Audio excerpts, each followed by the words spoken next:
کہتے ہیں کہ ہر جمعرات کو والدین کی روح اپنے بچوں سے ملنے کے لیے گھر پر آتی ہے، تو اگر ہم بیرون ملک چلے جائیں تو پھر روح کیا کرے گی؟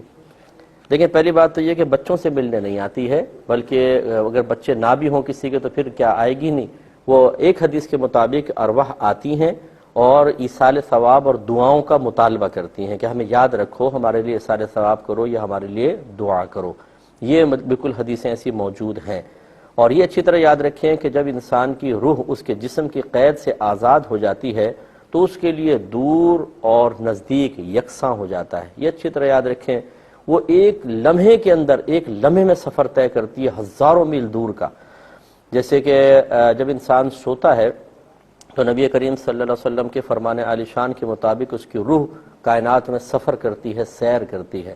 آپ کبھی اپنے آپ کو دیکھیں گے، آپ آسمان پر ہیں اور کوئی اگر آپ کو اٹھائے گا، ایک لمحے کے اندر روح آپ کے جسم سے اس کا جو کامل تعلق ہے دوبارہ متصل ہو جائے گا۔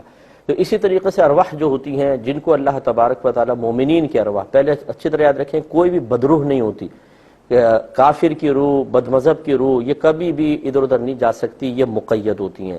صرف مومن کی روح کو اجازت ہوتی ہے، اور وہ بھی ہر روح کو نہیں۔ اللہ تعالیٰ چاہے تو کسی روح کو مکمل اجازت دے دے، وہ جہاں مرضی گھومے پھرے، تو وہ اگر بالفرض یہاں سے مکے جانا چاہے تو لمحے بھر کے اندر وہ پہنچ سکتی ہے۔ اللہ تبارک و تعالیٰ اسے اتنی طاقت اور قوت عطا فرما دیتا ہے۔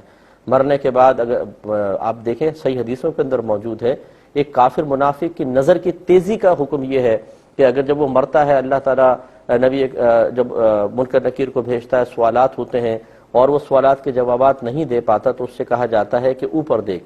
وہ دیکھتا ہے تو ساتوں آسمانوں کے اوپر اس کو جنت نظر آتی ہے، اور کہا جاتا ہے اگر تو سوالات کے صحیح جواب دیتا تو یہ تیرا ٹھکانہ تھا۔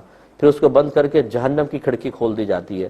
اس کا مطلب یہ ہے کہ روح کی نگاہ اتنی تیز ہو جاتی ہے، جب تک جسم میں ہے تو آسمان دنیا تک پہنچ رہی ہے، سطحی طور پہ ہر جگہ نہیں، لیکن جب روح جسم کی قید سے آزاد ہوئی تو جنت تک پہنچ جاتی ہے، اتنی نگاہ تیز ہو جاتی ہے۔ تو دیگر اوصاف بھی اسی طرح اس کے بڑھ جاتے ہیں۔ تو خلاصہ کلام یہ ہے کہ اولاد چاہے کہیں پر بھی ہو، رشتہ دار کہیں پر بھی ہوں، ارواح اگر اللہ تعالیٰ ان کو اجازت دے تو لمحے بھر میں آپ کے پاس دبئی میں بھی آ کر وہ فریاد کر سکتے ہیں۔